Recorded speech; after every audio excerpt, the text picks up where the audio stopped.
All right, and I'm ready.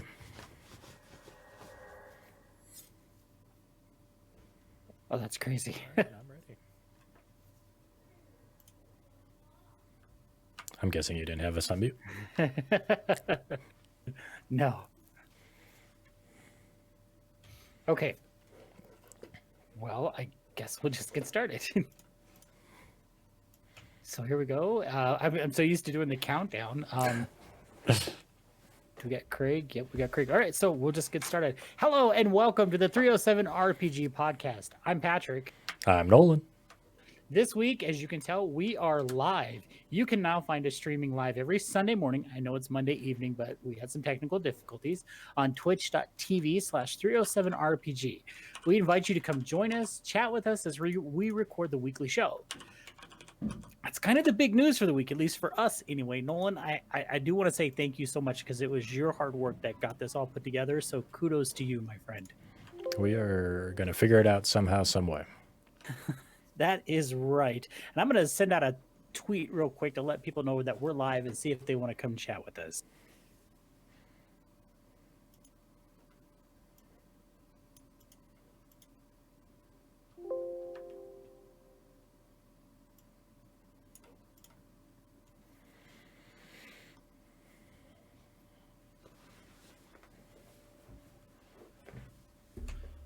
Okay, so I just sent that out. So maybe we'll get some folks to pop in. Maybe not. Who knows with the first show here. If you are in chat, please say hello. It would be great to say hi to everybody. But Nolan, I'm going to let you handle the chat as I work our way through the news. Before we jump into that, I have to say, did you have a good Christmas? Did you have a good New Year's? What did you do? Anything exciting? We stayed home, enjoyed the lockdown. Yeah, pretty much. So a 307 alum, Zane, our buddy Zane, is in town, and we were supposed to go out there and see him and play a couple of games with him and his family, but his brother came down with COVID, and we decided it's probably best, even though my wife and I both had it, we decided it's probably best not to go. So we stayed home, although I think Zane and I are going to try to play some Magic over Zoom tomorrow, so we'll see. It'll be good to do a little bit of that. I haven't played Magic in a long time. I think it's never the same as being in front of somebody else watching you destroy their soul when your ad nauseum goes off. But at least I could turn off my camera so you couldn't see me crying. That's fair enough. So we'll see how that goes. I, on the other hand, found my way back into Azeroth as I'm once again playing World of Warcraft. Between listening to you and my friend Mary talk about the game and truthfully my own love of the game, I decided I had to come back. So far, I'm enjoying it. I'm leveling a demon hunter on the Nessingwary server, and it's been fun. I'm not used to seeing so low hit points, and usually I play a tank and I did a level boost. I can only do a DPS spec, so I'm not used to shit killing me. That makes sense. I wonder why. I'm sure there's something there where you can swap over to. I don't. It's been a while since I've done a tutorial or any of that stuff going. So, but Yes. welcome back. I guess enjoy your stay. Hopefully it doesn't latch on. It probably already has. As Jones playing, but that's cool. Yeah, we'll have to. I'm gonna have to try and get an Alliance guy since you guys play Alliance, I play Horde, and I'm okay with that. I could stand to see the other faction. Fair enough. So our topic of the week, because we do have a topic, is going to be we're going to take a look at the Scarred Lands resource book, Frostlands of Fenrilik. Nolan and I will be giving our thoughts on the book and whether or not we recommend it, and just basically what our overall thoughts are. We do have the PDF that we share, but we also got a print-on-demand version, and I'll be showing that a little bit later too, because we've talked often about the quality of the books that we get through Drive-Thru RPG and their POD system, and this is a great chance for us to show it off because we talk about it so much. But before we do that, let's dive into the news. There's not a whole lot of news to talk about, but there are some things that happen that I thought would be interesting. So like I said, like typically we do D&D, there's not much coming out of the Wizards of the Coast camp. I'd imagine game stores all over are once again sold out of Tasha's Cauldron of Everything. I know Christmas probably took its toll on the supplies of that book. I personally got 2 copies of it, one for my son and one for my brother. They were both very, very happy to get it. Nolan, you have been enjoying that book through D&D Beyond, correct? I have.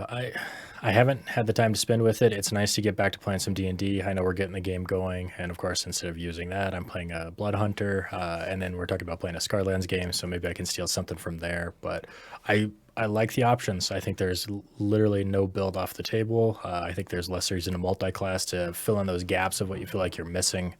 And as it goes forward, I'm looking forward to playing it. I really want to play a sorcerer again, just off of the meta magic of being able to change your spells. So now all of a sudden you have a Sure. lightning ball instead of a fireball, or whatever the situation goes. And I think that would be neat for somebody like Shuri, who played a dragon fire sorcerer down in the depths of hell, being just a fire mage, being able to contribute and throw some spells and not feel useless. So I love that change. I think that'll help them.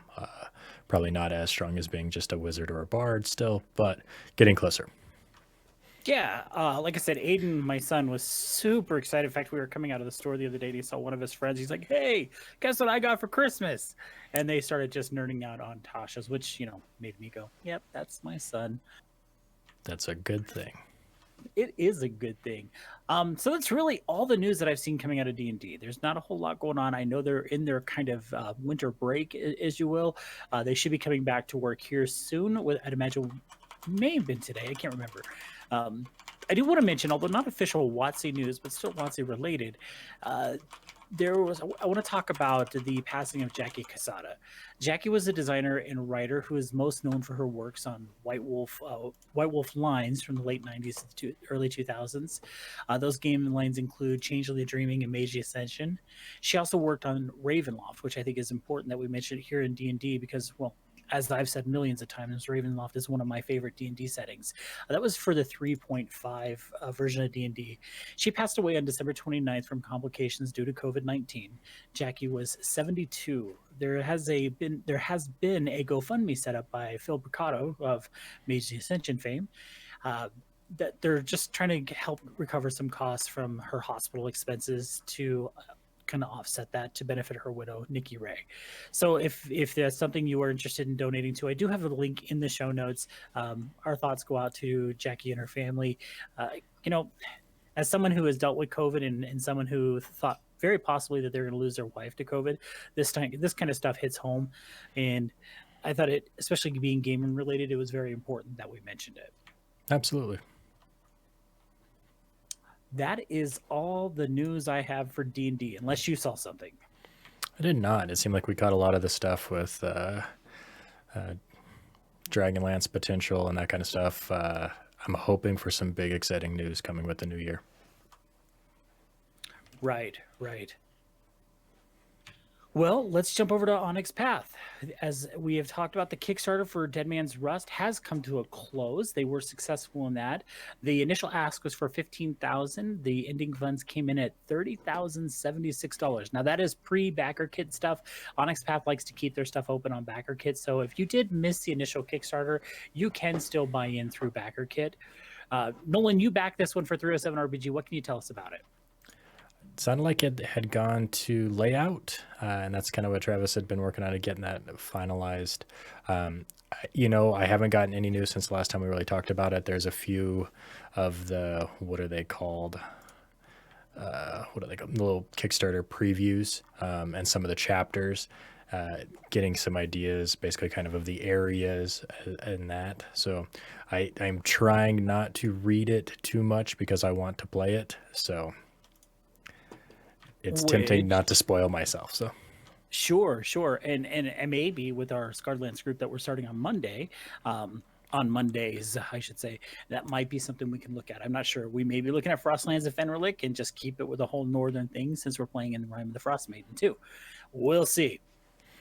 If there's anything to be learned about Scarlands, is there's a lot of places to go visit, and all of them are equally deadly. So if you feel like you've had enough of one area, don't worry, it's worse everywhere. So it really is. The very ground itself will try to kill you. Mm-hmm. Speaking of Kickstarters, I was pleasantly surprised to receive my copy of Contagion Chronicle. This was a Kickstarter for Chronicles of Darkness that closed in April of 2019. As usual, the quality of this book is exceptional. I flipped through it briefly. I haven't had a whole lot of time to look at it because we've got so many other things going on. But I did flip through it briefly. It looks fantastic. Again, it's an Onyx Path Kickstarter, and typically Onyx Path Kickstarters are incredibly well done. This is not like the deluxe edition that we should be seeing with the Technocracy Kickstarter that I did, but it is still the Kickstarter edition of the book, and it is again a high quality book. They do good So work. that was nice. They do. They do. It was a pleasant surprise. I think I got notice of shipping the day after I got it. Well, I guess we'll come to that one in a second. Onyx Path also released the final installment of Vigil's Watch, which is a supplement for the Scarred Lands, and that happened this past week. This is, of course, the multi-part supplement like Yugman's Watch. This was released on opposite months of Yugman's Watch. So we had Yugman's Watch one month, Vigil's Watch the next. Yugman's Guide, sorry, and Vigil's Watch next. I'm a couple of installments behind on Vigil's Watch. I haven't kept up with that one like I did with Yugman's, so I'm going to have to go and pick up the last few copies. I imagine that's something you and I will probably want to take a look at. I know I got the books like at a little discounted sale price with the Kickstarter as well. So nice. But much like WotC, there's just not a whole lot of news coming out of Onyx Path's camp. We know they are hard at work at several projects, including an unnamed They Come From project, which I'd imagine we'll see as a Kickstarter in 2021, which if it's going to be anything as good as They Came From Beneath the Sea, having just read through those books, I'm looking forward to it. Let's shoot over to Modiphius while we're just kind of cruising through things here. Actually, before we jump over to Modiphius, let's go to, I believe it's Hunter's Entertainment, and talk about, I got this random, at least I thought it was random, email this morning, notification today from Gamerati, I think it was. Yeah, Gamerati, saying that my package had shipped. And I was so confused because I don't think I've ever ordered anything from Gamerati.com. I had no clue what this was. I honestly thought, what the hell did my son do? That little shit has bought something and potentially used my debit card because I'm getting notifications for it. So I was very confused about this because I got it in the shop app. And then I jumped over to my email, checked it real quick, and I'm like, oh, well, that's really cool. The Altered Carbon book has shipped. Oh, fantastic. So that is something we should have in the next couple of days, and I am super excited about that book. Yeah, after the disappointment of Cyberpunk, it would be some good news. Yeah, I still have not played Cyberpunk since that very first day. I just have not gone back to it. And I think that's more me than it is the game. I struggle sometimes with games that it's easy for me to come down here into the office, close the door, play WoW, not worry about anything else. Whereas Cyberpunk's on the Xbox and it's in the living room, and my wife and my son are around, and they sure as hell don't want to sit there and watch me play Cyberpunk. They might. You should try it. Fair enough. No, just watch this. Enjoy it. Yeah, just watch this. Here, look, the wiener fell out. We'll just sit here on the character creation screen. Oh, it's terrible. Let's jump over to Modiphius, who recently announced the opening of pre-orders for Dune: Adventures in the Imperium RPG. This is currently available are the core rulebooks, the collector's edition rulebook, dice journals, GM screens, and toolkits, and more.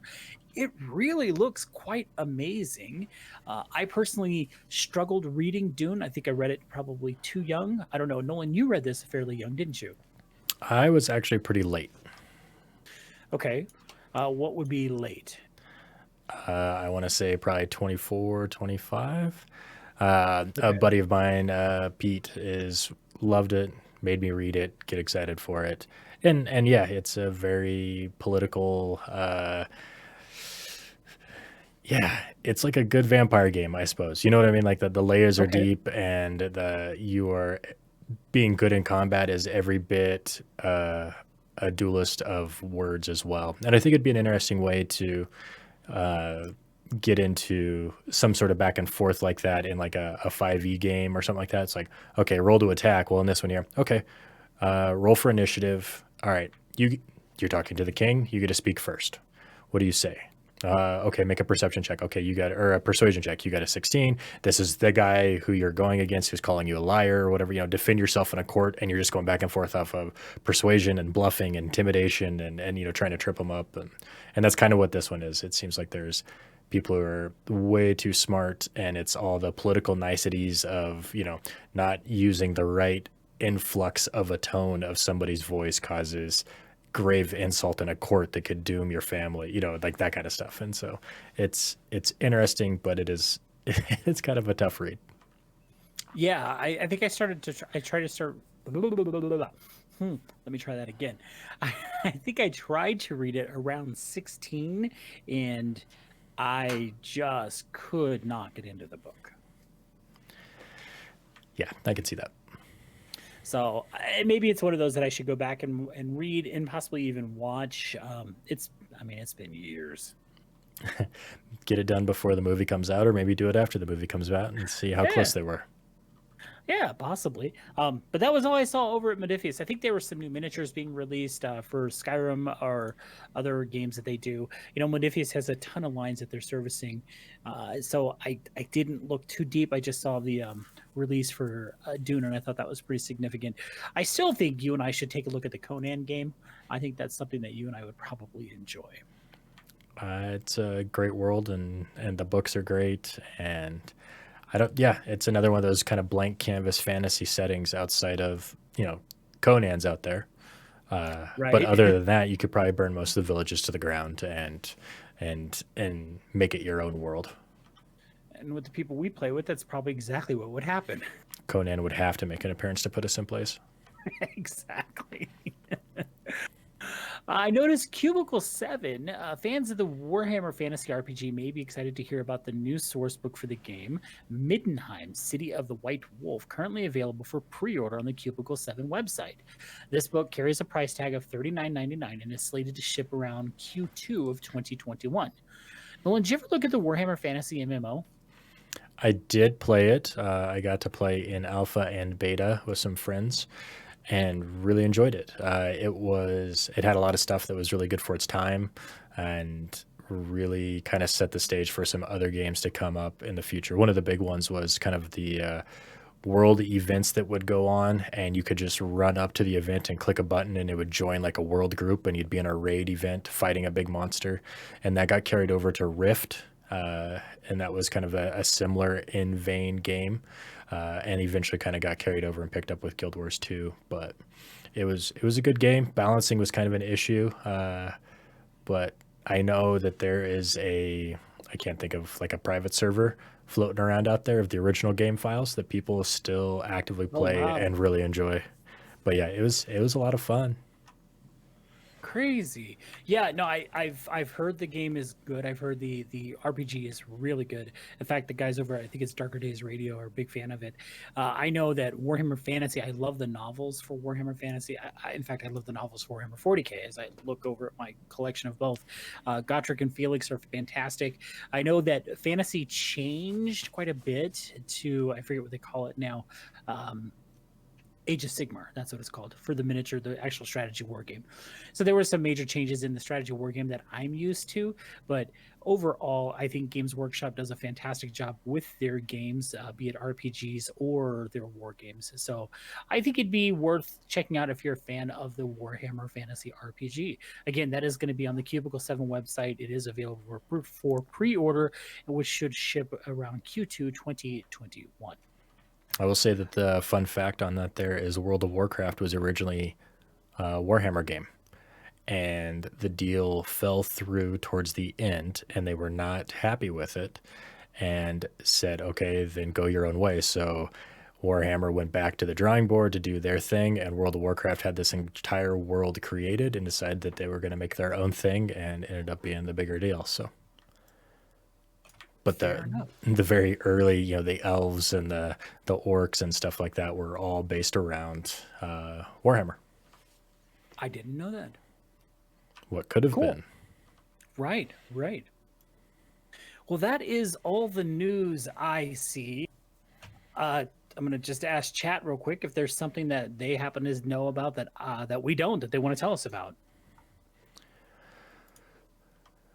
Yeah, I was taking a look at Tasha's PDDZ Gaming was asking a little bit about the Ranger fixes from Tasha's, and I think there was some nice avenues in there to add skills to create kind of an opportunity to not just have the thief be the better skill monkey scout, so you could get rid of some of those natural explorer feats that you may never use. And I think that's different for every game as well, because sometimes it's like, okay, it's a 3-day travel, keep watch, nothing happens, keep watch, nothing happens, keep watch, nothing happens, and you're there, and the ranger didn't really get to shine with their natural explorer stuff. So adding some skill proficiencies and some expertise to the ranger was very much needed. So I think there are some good fixes, adding of some new spells that will help a little bit. And the ability to kind of go more of a cantrip master than a martial master. I think they added a paladin and ranger, which would be interesting to see. I don't know if it'd be as good, but I think that's just because archery is so strong. But I think it's not bad. It's getting closer, being able to dump some of that nature's the travel fluff that most groups probably skip over or don't get used very often. I think was kind of nice. And again, having a natural, I played a ranger in Scarlands whose natural explorer area was the coast, and we never saw it, so it never came up. So anyway, that's true. Well, cool. I know you are always cued into what they're doing with the ranger, so I think every book you're like, what are they doing with the ranger? Which is good because I'm still waiting for the perfect ranger. There's some interesting stuff for rangers in Frostlands of Fenrilik. It's a pretty cool one too. Yeah, so I guess that means we can go ahead and transition to our topic of the night, or of the week, if you will, which is of course a supplement.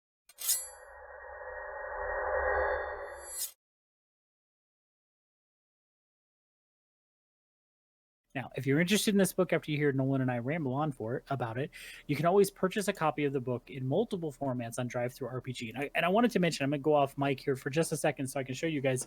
I did want to mention the POD of the book. I think it was 1995, something like that, for the book, which I love. Less expensive books. I'm tired of always paying $50 for books. I love books, so I'm probably going to buy it anyway, but it is nice to have a paperback option to pick up a book, pick up a nice supplement, and not pay $50. Now, this is not an official Onyx Path supplement. This is from the Slurician Vault. You can see that down in the corner there, which is the community content creation side of the Scarred Lands on DriveThruRPG. Some fantastic stuff coming out on the Slurician Vault, which is true in a lot of the other areas where you can get community created content for role-playing games, be it Dungeons and Dragons, Scarred Lands, Vampire the Masquerade, whatever. So I'm just going to flip through this real quick so you guys can see it. You can see the cover. It is a shiny, glossy cover, and I'm going to flip through the pages. I'll be off mic just a second. Nolan, feel free to ramble on for me. Fair enough. I think just about of everything that they've done so far, it's been very good. I mean, I don't think there's been a Slurician Vault product I've picked up yet that wasn't bad. The last mega campaign was really good. The people involved in it are really good writers as well. So, just because there wasn't everything, just because there wasn't, an adventure necessarily you enjoyed or whatever, the story flowed well. And definitely looking forward to the next one. And I did snag a photo.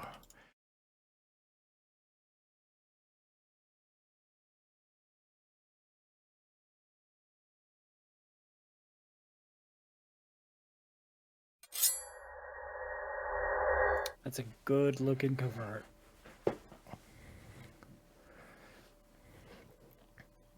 So yeah, so that's what we're going to be talking about, is that book right there. Thanks for popping that up, Nolan. It's awesome that we could show the cover there. And again, that is available on DriveThruRPG. There's a link in the show notes. And every time you guys purchase something through the links that we provide on the show notes or through that DriveThruRPG ad that we have at the top of our page, we get a little kickback, and it helps us to purchase these books to talk about them on the show.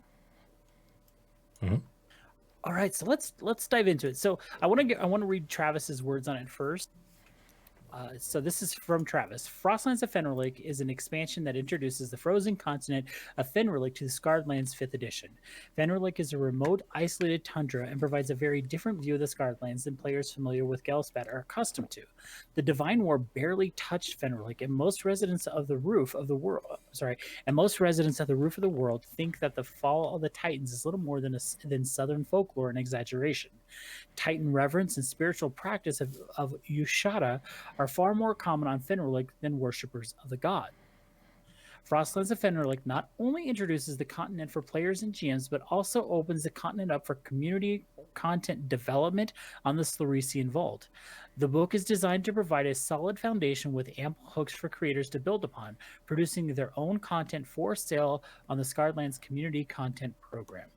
And so that's directly from Travis. I just copied and pasted his words into the show notes. And I do want to mention the community content program, because this is something Nolan and I both kind of looked at.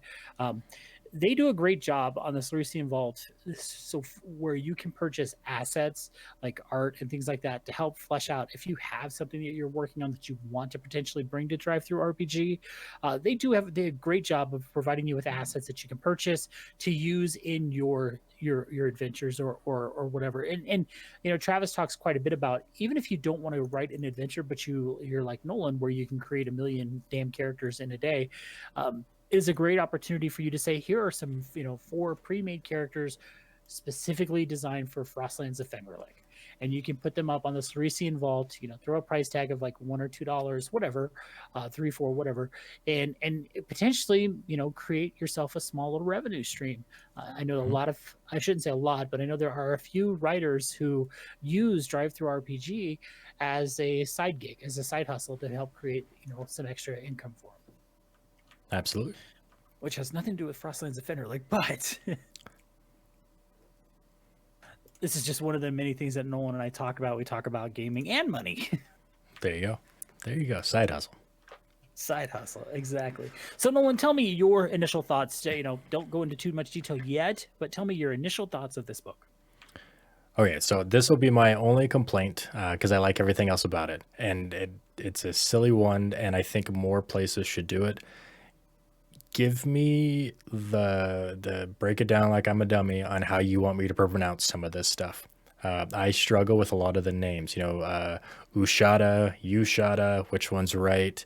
I think one of the major areas is Kovo Kimru, and it's like, okay, so I'm saying it really slow. Are the J's silent? So that's all I can say out of that is give me a way to say it, because I'm going to say it 6 different ways, talking about the same topic on the same time. So other than that, the art is great. The world seems deadly. I really like the races that they added. I like the classes that they added. I didn't get too far into the creature side of things because I like to be surprised. I do know that Patrick was talking about some sort of frozen gelatinous cube that they call a roving glacier. And then I saw the art for it, and it quite literally looks like a frozen gelatinous cube. So that was kind of the Northern Terrace type scary monster. The towns look really neat. The setting looks cool, and it very well could be any type of setting. It doesn't have to be Scarred Lands. It could be a trip to Antarctica for all you know. You've just never been there. Nobody's told you the stories of it. You show up and this is the world that you're playing in. So I think whether you decide to stay and be a part of the area for the North for a long time would be really tough if you weren't born there, because some of the terrains and the setting are very, very deadly unless you're used to it. So I think it'd be a fun place to visit and torture your people as long as they had a way out. But if you're going to play up there, the races definitely make life a little bit easier. Travis often compares or says that the Scarred Lands is the heavy metal of role-playing games, and I know he's talking about not just heavy metal, but the magazine Heavy Metal. If anybody's old enough to remember that magazine, Nope. Shut up. I know he's talking about some of that stuff too, and he's right. When I think about like Rime of the Frost Maiden, which is a great book, versus Frostlands of Fenrilik, Fenrilik is a far more dangerous place, and Rime of the Frost Maiden is a dangerous place. The Spine of the World is a dangerous place, but it's just something about the Scarred Lands, as you and I've talked about before. The very ground itself will try to kill you. There is a crawling freaking glacier, which is, and we'll get to that in a second, but it's a really really neat realm. So I was kind of just looking through it, and I know we've both have read through this book. So I just wanted to give a quick overview. When at first with the book, your introduction, chapter 1 is talks about some of the culture, the history, where it comes from, a little bit of the continent. It doesn't go into too much detail about settlements. That's later. You do find out some of the wildlife, and it's vastly different.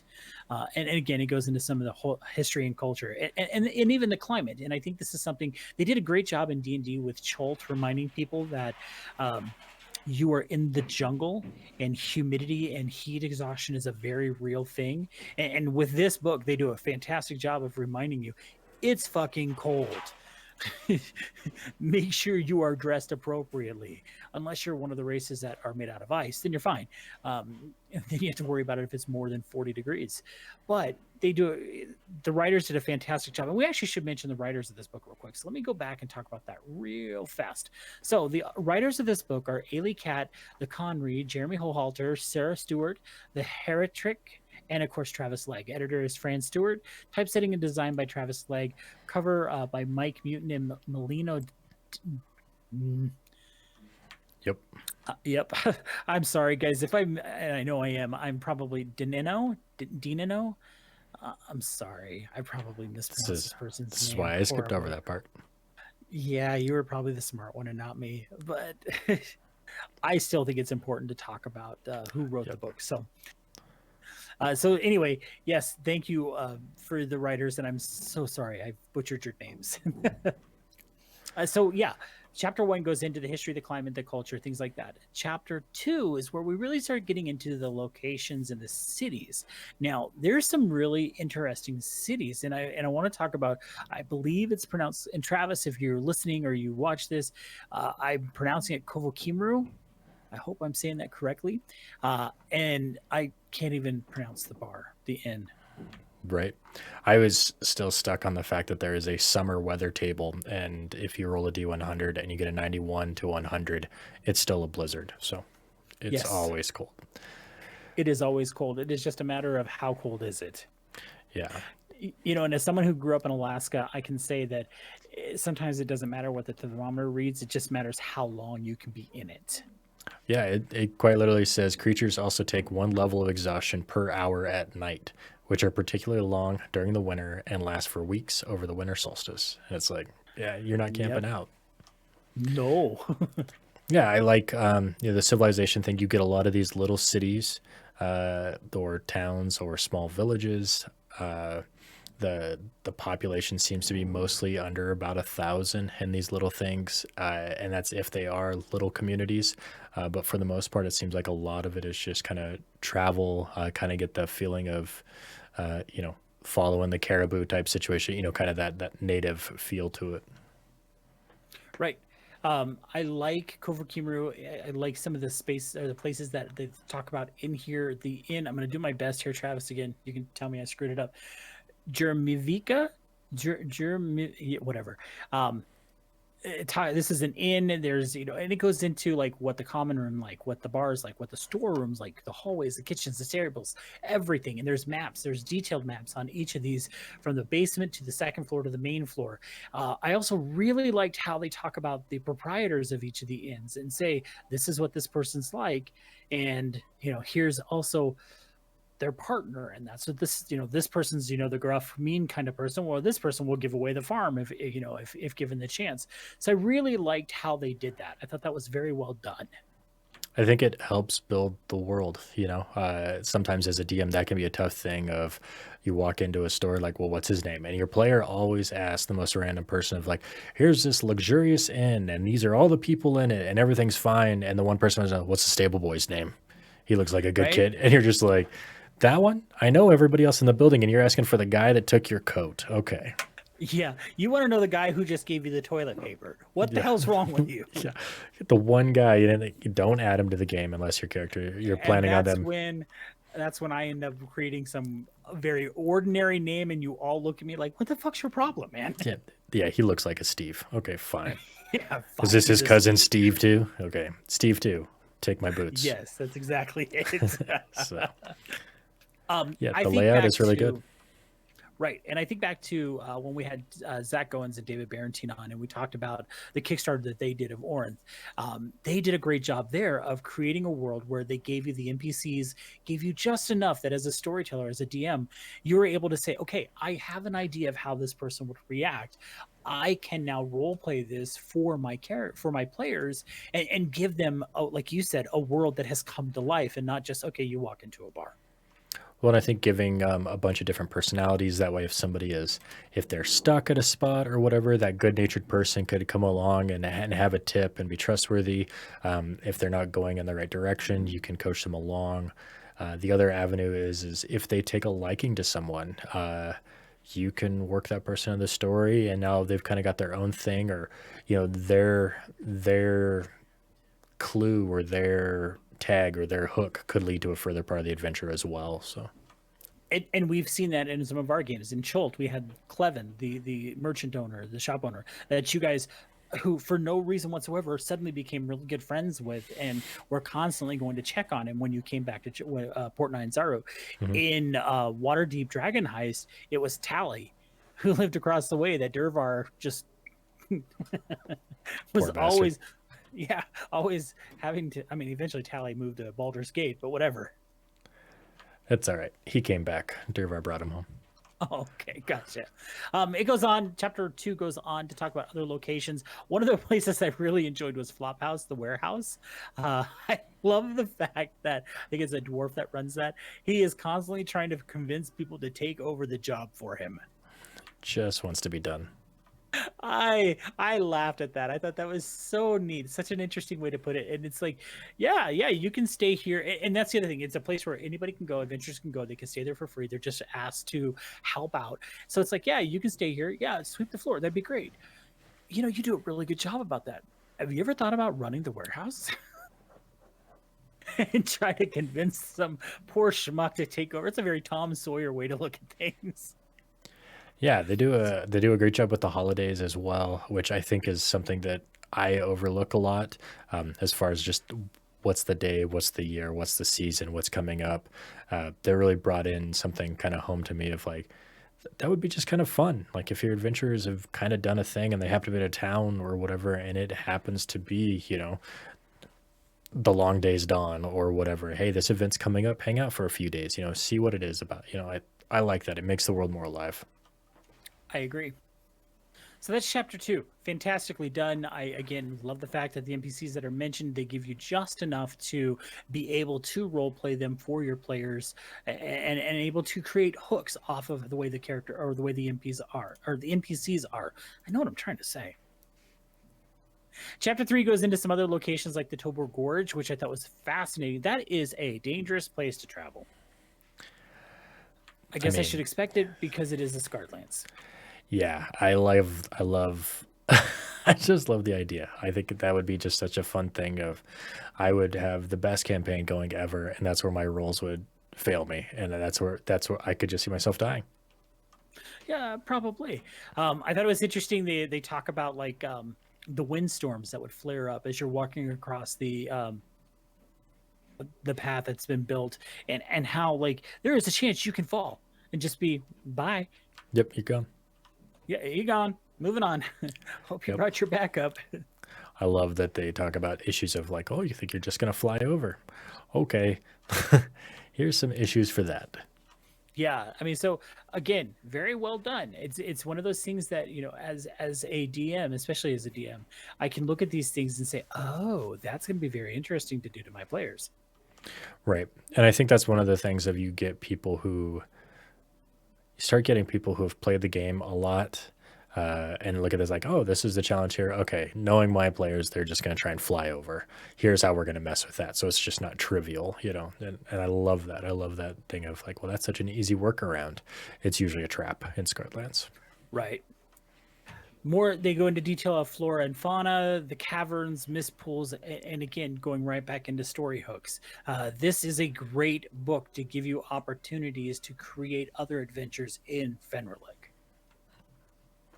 The folk of Fenrilik was really interesting. I I really liked the Krampic.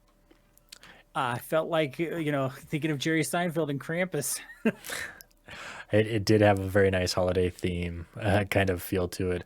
I also kept getting kind of the feel of like maybe a kinder almost, like I was just kind of was the thought I had there. So yeah, it kind of Sure. goes into the playable races in chapter 4. The neat thing about Scarred Lands is all of the classes or all the races are a little more hardy. To survive in this world you have to be a little bit stronger. So the Eshek, or winter gnomes, I guess, or frost gnomes, I guess as they're called, are kind of that. They're just little frost creatures. The cool thing about most of these classes that you'll find is all of them have some sort of cold resistance or focus or natural element. They also have like a dual breed to them. So with these guys, they are both fey and humanoid. They are cold dependent due to your frosty flesh. You are especially susceptible to heat. You are uncomfortable in temperatures above 40 degrees Fahrenheit, suffer disadvantage on saving throws against fire damage or heat, and incur 1 additional point per damage die from sources that deal fire. So everything about you is cold related. In turn, harness your nature, empower cold based magics you wield, receive a +1 bonus to hit and deal damage. The spell DC of any cold spell you cast is increased by 1. Elemental traits. You are immune to cold damage and the effects of severe cold. And that seems to be a pretty consistent theme for anybody that lives through here. I like that they only need 4 hours of sleep. They do know a few natural ice-based spells, Cold Snap. They also have the ability to speak with animals, which brings in a little bit of that forest gnome style play to it. Their weapon proficiency is a hooked hammer, which I think it's a nice pick. Makes sense. I Right. was gonna say I'll let you talk about the Krampic then. Oh, I think they're fun. So the Krampic, so it says, for generations untold, the little hardy people known as the Krampic have served one oppressor or another. They toil throughout the tunnels under Fenrilik with no knowledge of their origins, save a scant oral history that they maintain despite their overlords. Only a handful have found freedom, guarding it with a tenacity rarely seen on Skarn. Now, it does talk a lot about the Skray, which is a creature that we will talk about here in just a little bit. So we're just going to skip that. We'll go to the physical description here. Small in stature, Krampic tend to be 1.5 feet shorter than a human. At first glance, they seem harmless, even cute, which the artwork is very cute. A misconception that Krampic can use to their advantage. Their large eyes are nearly entirely black, adapted to their dark comb. Flat, bushy tails trail behind their satyr-like legs, aiding their balance. Another prominent Krampic feature are opposable antennae that sprout from their head, just about above the eyebrows. One would not be blamed for mistaking them for 8-inch horns. They have hardened exterior. In fact, I thought they were horns. They have hardened exoskeleton similar to an ibex horn. These stalks are constantly active, swaying and perking in the direction of stimuli. However, they are most animated when Krampic speak, as the Krampaki language directly incorporates their movement. Going into a little bit of the benefits of them here. Got to find it here. Ability score increase. Your dexterity score increases by 2, and either your constitution or your charisma score increases by 1. Krampic mature in their late teens, and few live beyond 120 years. Typical Krampic is just under 3.5 feet tall and weighs just over 60 pounds. Your size is small. So it does say born with an inner fire. This is kind of going to what you were talking about, Nolan, with the immunities and things like that. Though you make your home within hot spring chambers deep beneath the tundra, you travel often to the deep ice and frozen tunnels of Fenrilik. You have resistance to cold damage, which a lot of these Fenriliki creatures do. And immunity to the effects of extreme cold weather. In addition, as a bonus action, you may use the bioluminescence of your torso and hands exposed skin to cast a dim light in any color you choose out to 60 feet. While using this feature, you of course have disadvantage on dexterity stealth checks, and you can use this feature up to 20 minutes per day and may douse the light at will. So just interesting. Again, I really liked the Krampic. I thought these were a really neat sounding race. I like that they do, and I think this is a Scar Lens as well. As if they have something on their body that makes them look weird, most likely they use it. You talked about like the cloven Right. hooves; it helps them. They have advantage in climbing. Athletic checks that involve climbing, they have that. When climbing natural vertical surface, you have the same movement speed as running. So again, the hooves are there for evolution or survival. Their big doe eyes, disarming appearance. A Krampus appearance causes many foes to let down their guard. You must your first successful attack against a medium or large creature in combat does additional damage equal to your character level times 2.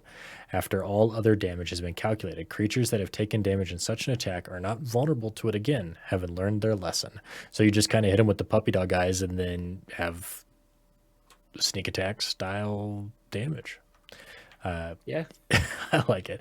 These here, too, because of what they are, you get to learn Primordial, which I thought was kind of cool. Kind of deals with that double race type class. So Yeah, neat character or neat race. I really enjoyed that one. What do we got? The Taslane? I don't know. That's another one of those ones. Just tell me how to say the damn thing. right. Taslan, which again are a very Scarlands has some interring classes with the hollowed ones. This one here, from my understanding, is you're more or less kind of a frozen ooze that is solidified into an icicle that has imprinted from another living creature to be a copy of it. And that is exactly as weird as it sounds. Natasan appears to be a human perfectly sculpted from ice down to the minute details, with eyes that glitter like the rising sun reflecting off pristine snow. Physical features vary between Taliesin based upon the specific humanoid each Taliesin has imprinted from. So you are kind of a copy of a memory of an old awakened druidic type ooze. Uh, they get some neat abilities. Basically, whoever they were imprinted from, they copy those stats. So if you are an imprint from an orc, you can add 3 to your strength and constitution scores by 1. So you can look like whatever you are, but you're still kind of a block of ice. In their original form, ice wardens can live for hundreds of years. It is unknown if Taliesin retains such lifespans, or if they take natural lifespans of their imprinted host. No Taliesin has yet died of old age. So whether they're fairly new or it's just not known, is kind of interesting. For senses, it says your ooze origin grants you blind sight. You perceived what is around you within 60 feet, though you're unable to see features and details. In addition, you see the world as the creatures you imprinted from did, including dark vision if your host had it. So I like that as well. Some interesting things is if you die, your form shatters and reverts to a semi-animate ooze state like that of an ice warden. If revived by magic or similar effects, your body returns to its humanoid form. So you die and shatter like glass, and then you're just kind of a oozy puddle on the ground for your friends to pick up and throw in a jar. Your nature type is ooze and humanoid.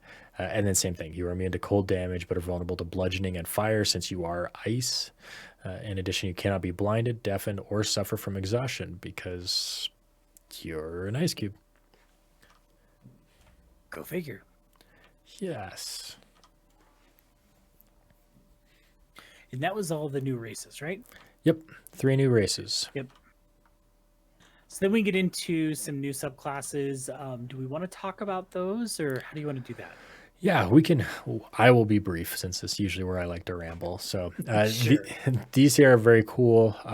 One of the things I really liked about it is it kind of sets the tone for the area that they're in. With the Bard College is the College of Hope. And they talk about with the lack of light and the lack of warmth in the area, inspiration is, and that is the next best thing. So it is a very big deal. People are very happy to see a bard, to hear their stories, to hear a song, to be revived and brought, back, which I thought was really cool. It kind of sets the tone of the area of people are just kind of living there, reaching out for happiness when they can find it. It kind of makes it bleak, but at the same time, an opportunity to come to this place and I don't know, maybe make a difference. I don't know. I'm in a big, I want to be a hero phase right now. So Some of the stuff that they get is Comforting Touch. You can boost morale and determination when you touch a willing creature. You can expend one of your bardic inspirations and grant them temporary hit points. Scales as you level. Calming Words. You can soothe worries and offer them courage while establishing a temporary bond of trust. So you get some bonuses to Charisma Persuasion and Charisma Deception checks.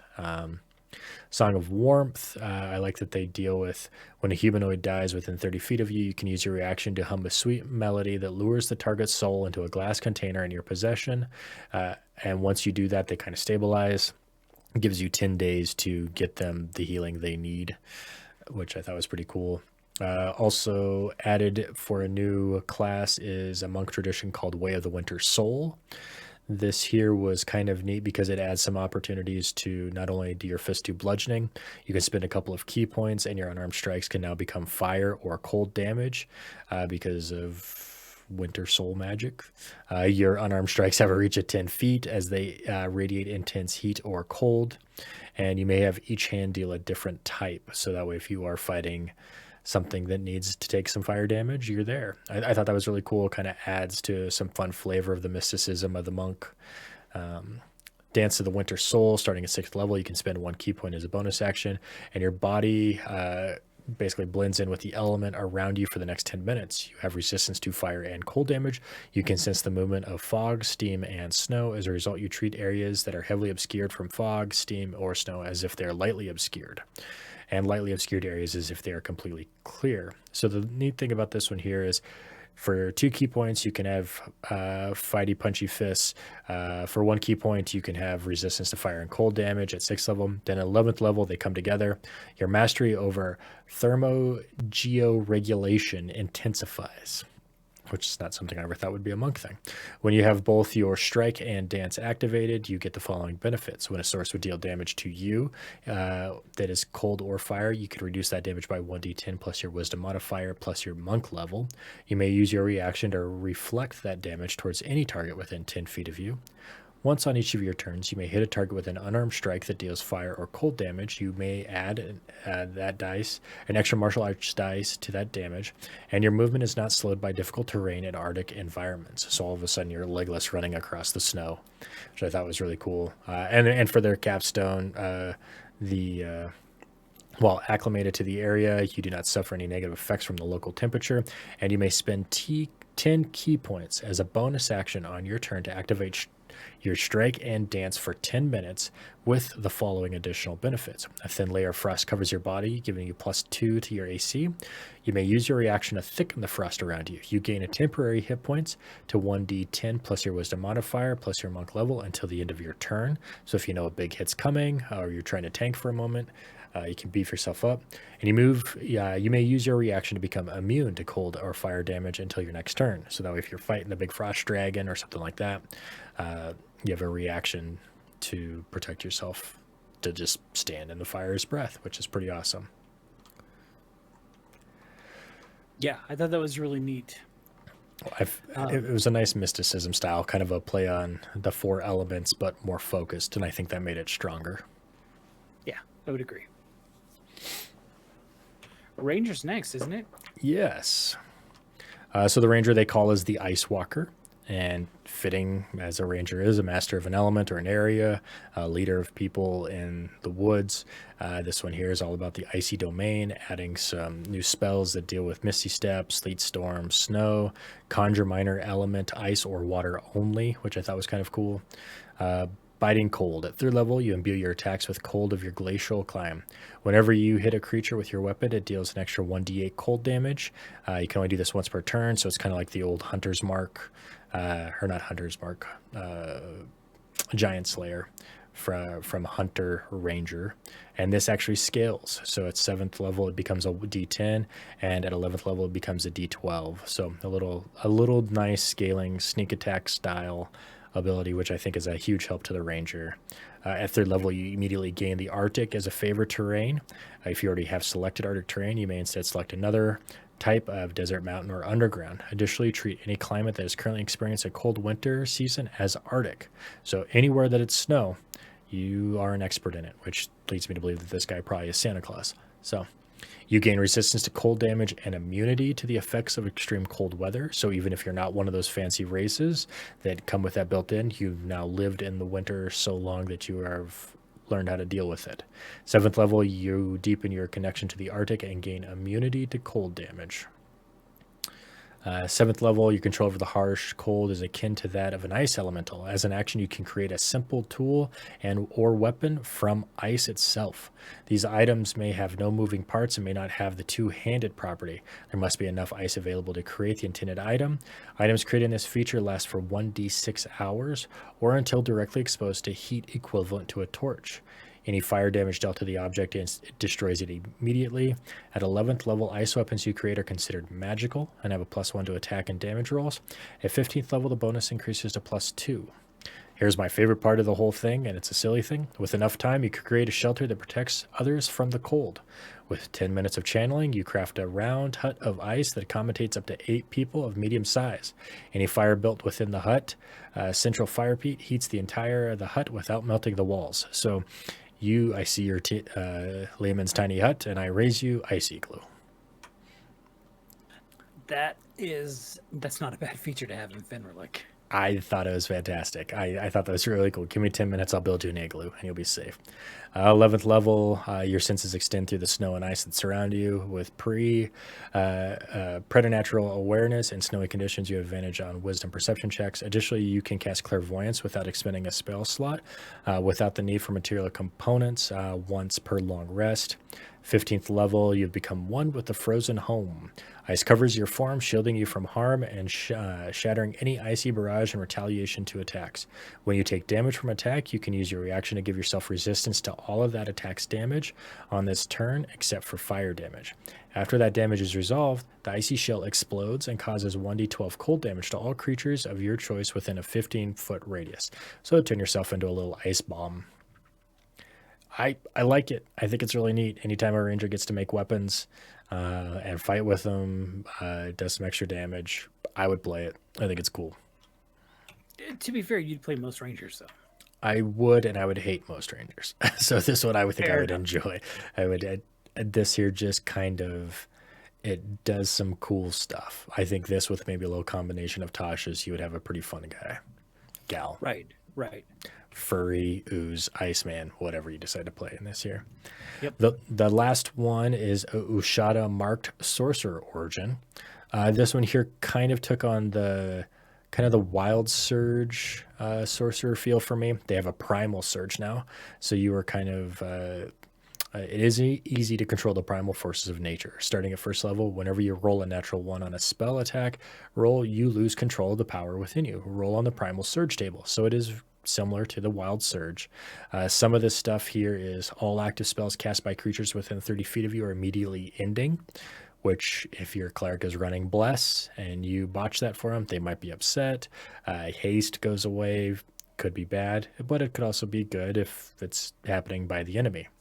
A powerful gust of wind swirls around you. You and each creature within 5 feet of you must make a strength saving throw against your spell DC or take bludgeoning damage equal to your sorcerer level. So you could accidentally kill yourself or accidentally kill 5 goblins around you. Fire erupts around you. You and each creature within 5 feet of you must make a dexterity saving throw against your spell save DC or take fire damage equal to your sorcerer class. And then the temperature around you suddenly drops, freezing the ground and everything around you. You and each creature within 5 feet of you must make a Constitution saving throw against your spell DC or take cold damage equal to your sorcerer level. So for the most part, it seems to be fairly bad. Which I guess you rolled a 1, you kind of deserved it.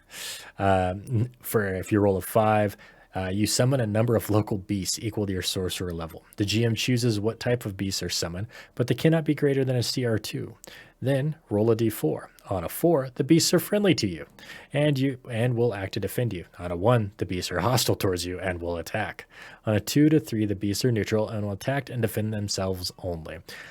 It is the Scarred Lands. Getting murdered by violent squirrels would be something that would happen to me. Yes. On level 6 or rolling a 6, the sound of whispers fill your mind. Until the beginning of your next turn, you are paralyzed, but you have advantage on your next attack roll. So that's kind of the primal surge table. Primal Instinct is your first level ability. You have an instinctive connection to the world around you. You may make wisdom ability checks with advantage. Once you use this ability, you cannot do so again until you finish a long rest or you trigger a primal surge. So I like that idea that you botch something and it resets.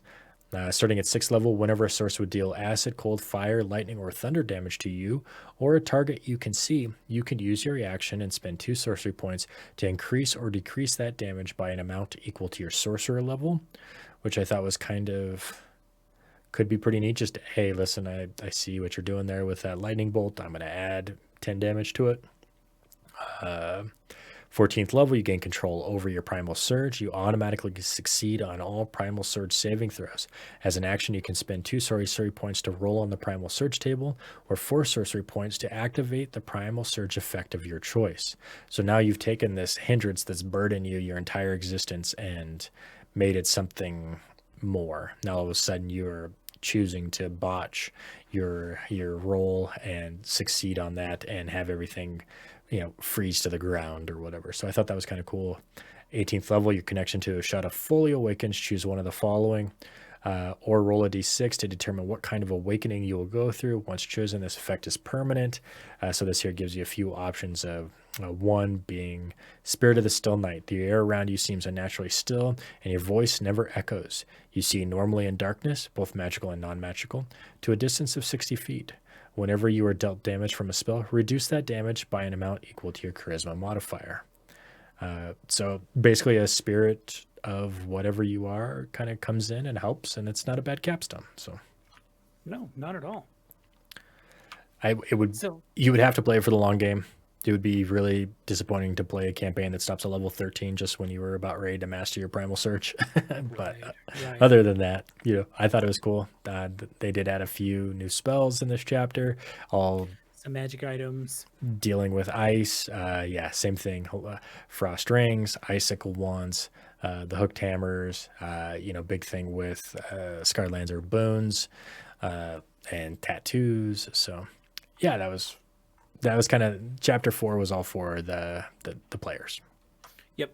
And chapter 5 is all for the DMs because it's the creatures of Fenrilik. And we're not going to go into a lot of details about these so much because especially since one day Nolan is hoping to play in it. I do have to mention, I kind of pointed it out earlier because it is one of these things where you just go, what the fuck? And that is the Crawling Glacier. Yep. So let me get to that real quick. Oh yeah, it's crazy. So I'm just going to summarize real quickly. It says occasionally it is said that these creatures appear randomly overnight.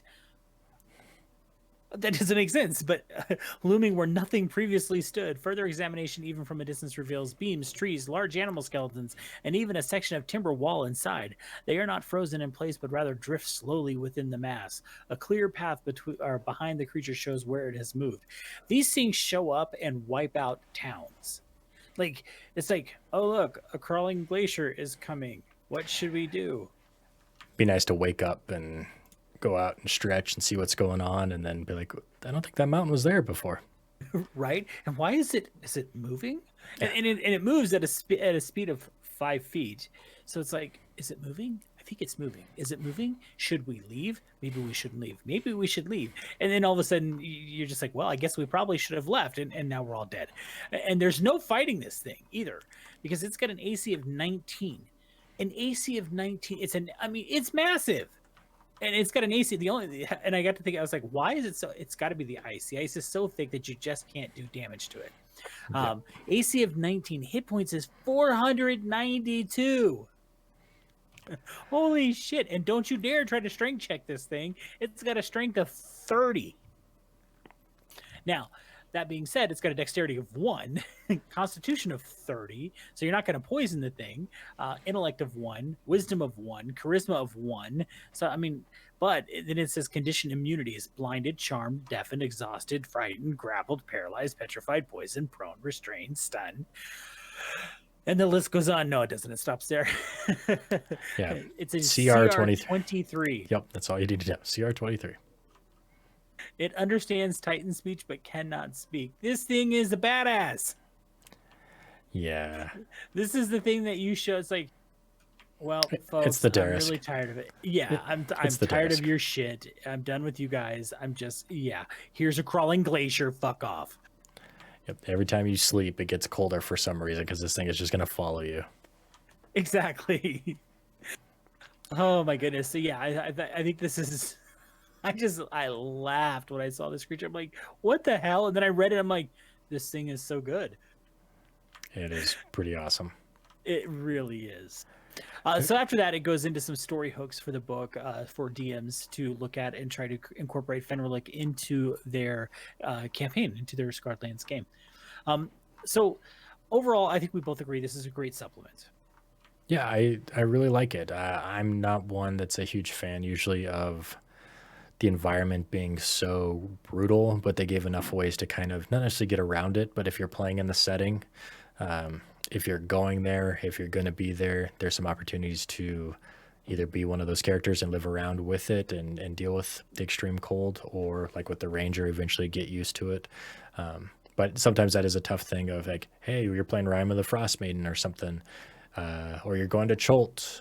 Makes me instantly not want to play a plate wearer in class because I don't want to deal with that. You know, you're gonna die of exhaustion wearing plate armor. So I don't usually don't like that kind of stuff where it's like this is gonna affect how I play my class, or I'm not gonna get to play what I necessarily want to, or I'm going to build a character that's gonna thrive in this and it's not gonna be a challenge. And so they did some nice ways of taking all the stuff that I thought I was gonna dislike about it and made it really well. I mean, really good. Like I said, I would play the ranger, I would play the monk. I probably wouldn't play the sorcerer just because of my luck. I mean, I would get eaten by a pack of rabid squirrels because of a primal surge very quickly. But yeah, that the races are cool. I want to be a ooze humanoid ice half elf ice walking ranger. Then I'll just be happy. There you go. So yeah, like I said, it is available on Drive-Thru RPG. You can get the PDF for $9.95. You can get the softcover premium color book, which is what I got, for $19.95, or you can get the multiple formats, both the PDF and the softcover book, for $29.99. It looks like it's currently on sale for $21.95, unless that's because I bought I bought both of them. So, and I haven't signed in, so I shouldn't know that.